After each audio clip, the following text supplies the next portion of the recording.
if I can express myself and have fun and not have to worry about any boundaries, then it'll keep pushing forward, and it'll be the party that I envision in my mind instead of the restrictions that other people might set for themselves. And it's just it's about, at the end of the day, it's the dance floor and the party, and that's it. Excellent. And I think if you keep that idea, then you will still be considered one of America's favorites.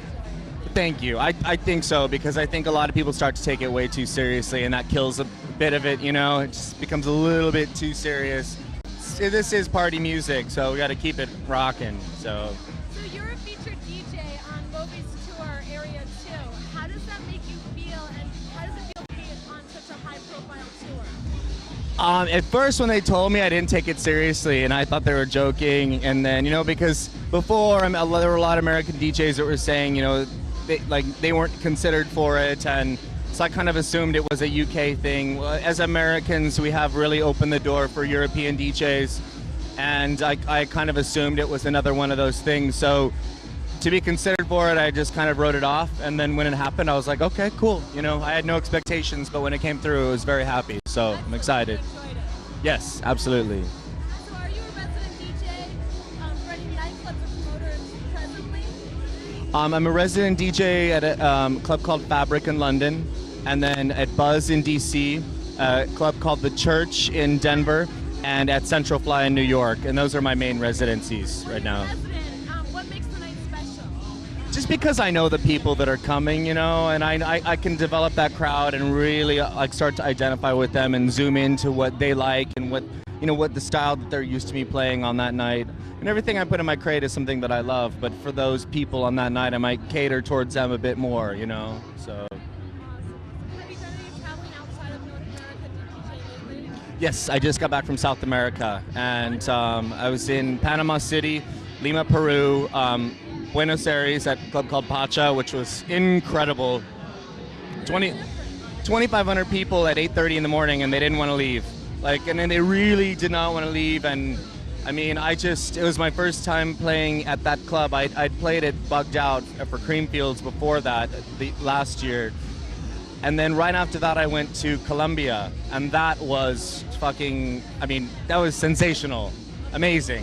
They're so excited to have someone like you go down there that they're really thriving on it. I had no idea that they were waiting for me to come there, and I mean, it was seriously an honor to be as welcomed as I was there, because I had never been, and a lot of people scared me about going, and when I got there, the crowd was amazing, so it was very, very cool. So do you have any new projects coming out on Kinetic Records soon? There's going to be a mix CD coming out in October, and we haven't decided exactly if it's a single or double CD. We're hoping it's a double. I've got a new track coming out on my own label in stereo, which ironically enough, not to plug my own stuff, but this DJ is playing the first release on my label right now. Which I don't mean to be cheesy and say, but it's so bizarre. It's playing right now, so. Well, you're well liked. So that's cool. So musically, can you tell us about any groups or individuals that influenced you? I'd say I got a lot of my early inspirations just from the rebellion of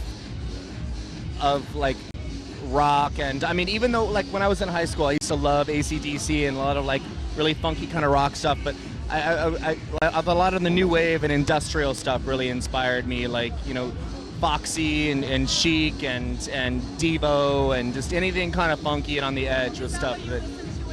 Yeah, definitely. The B-52s, that kind of stuff I was really into. Yeah, definitely. New Order and exactly. Because there was a time when industrial and house music were they were one and the same. A lot of it was coming from Germany, and they're both influencing each other, and it was okay to play them in the same set. And that to me was inspiring, because it would step it up and get even funkier with the house over the top of the industrial, and then back to New Order or whatever, and it just kind of made it really funky. And definitely now it's separated to its own groups. Yes. You found what you liked. Exactly, and I feel like I try to do the same thing still with playing house and techno and everything in between. So. So you've been an influence on the dance music for over the past 10 years. Hold on, maybe that over. Sorry. Okay, here we go again.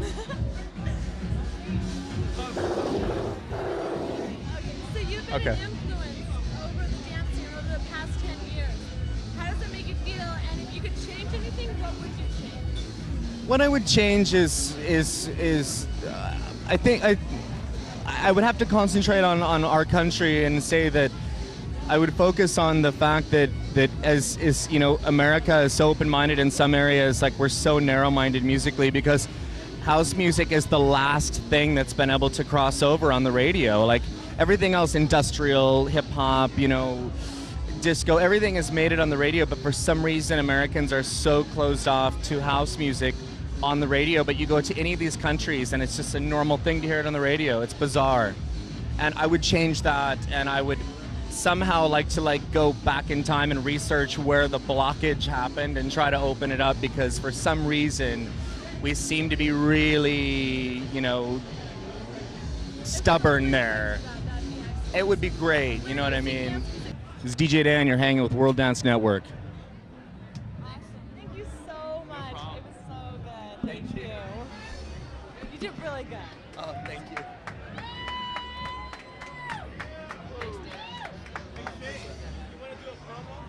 Oh, thank you. I On behalf hope of so. myself and World Dance Network, we'd like to thank you for speaking with us tonight, and we look forward to hearing you in a minute. Thank you. Well, thank you very much. It's a pleasure to be here.